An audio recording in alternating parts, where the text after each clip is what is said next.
துளி YouTube channel அன்பர்களுக்கு வணக்கங்கள். நான் உங்கள் சீனிவாச நடராஜ பார்த்தசாரதி.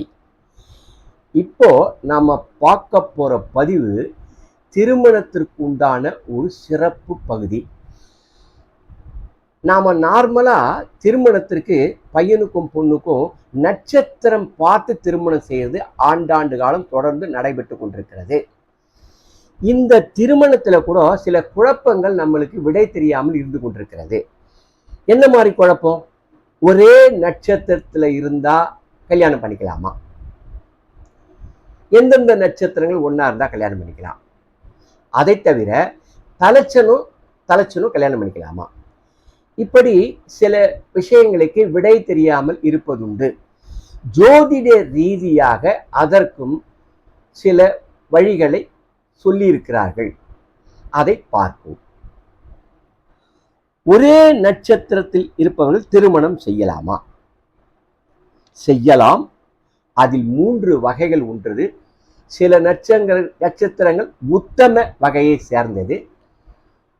ஒரு சில நட்சத்திரங்கள் மத்திம பலன்களை தரக்கூடியது. ஒரு சில நட்சத்திரங்கள் செய்யவே கூடாது. இப்படி 3 பிரிவுகளாக இருக்கிறது. இப்போது முதல் பிரிவில் உத்தம நட்சத்திரங்கள். இருவரும் ஒரே நட்சத்திரமாக இருந்தால் எந்தெந்த நட்சத்திரங்களில் செய்யலாம்? ரோஹிணி, திருவாதிரை, மகம், அஸ்தம், விசாகம், திருவோணம், உத்திரட்டாதி, ரேவதி. இவை ஒரே நட்சத்திரமாக இருவருக்கும் அமைந்திருந்தாலும் உத்தமமாக கருதப்படுகிறது.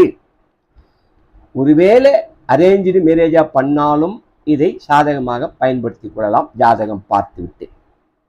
ஏன்னா தோஷங்கள்லாம் பார்க்கணும் இல்லைங்களா?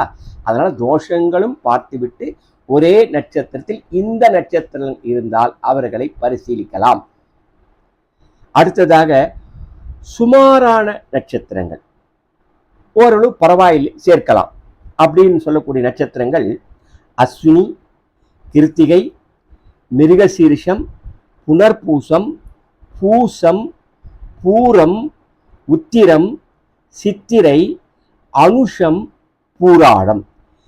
இவைகள் ஒரே நட்சத்திரமாக இருந்தால் மத்திம பலன்களை தரும். இருந்தாலும் திருமணம் செய்யலாம். திருமணம் செய்யும் போது ஜாதகத்தையும் அதில் உள்ள தோஷங்களையும் பார்த்து கொள்ளுங்கள். அடுத்ததாக கூடவே கூடாது, திருமணமே செய்யக்கூடாது என்ற ஒரே நட்சத்திரங்கள் பார்ப்போம். பரணி, ஆயில்யம், சுவாதி, கேட்டை, மூலம், அவிட்டம், சதயம், பூரட்டாதி. இவைகள் ஒரே நட்சத்திரமாக இருவருக்கும் இருந்தால் கண்டிப்பாக திருமணம் செய்வதை தவிர்த்து விட வேண்டும்.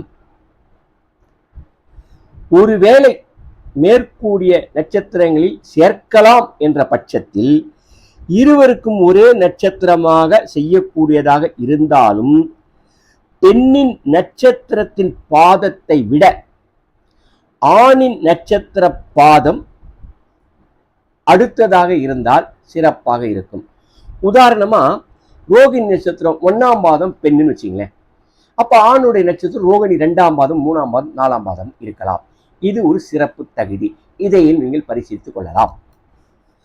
அடுத்ததாக தலைப்பிள்ளையும் தலைப்பெண்ணும் கல்யாணம் பண்ணிக்கொள்ளலாம். அதாவது தலைச்சனும் தலைச்சியும் கல்யாணம் பண்ணிக்கலாமா அப்படின்னு ஒரு கேள்வி.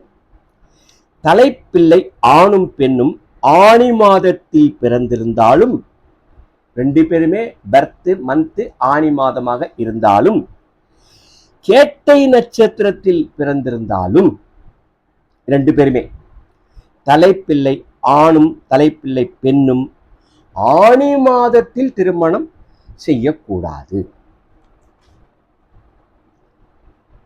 நன்றாக உங்களுக்கு புரிந்திருக்கும்னு நினைக்கிறேன்.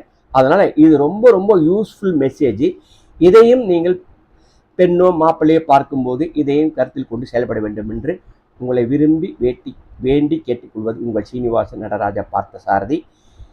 வாழ்க வையகம், வாழ்க வளமுடன். நன்றி, வணக்கம்.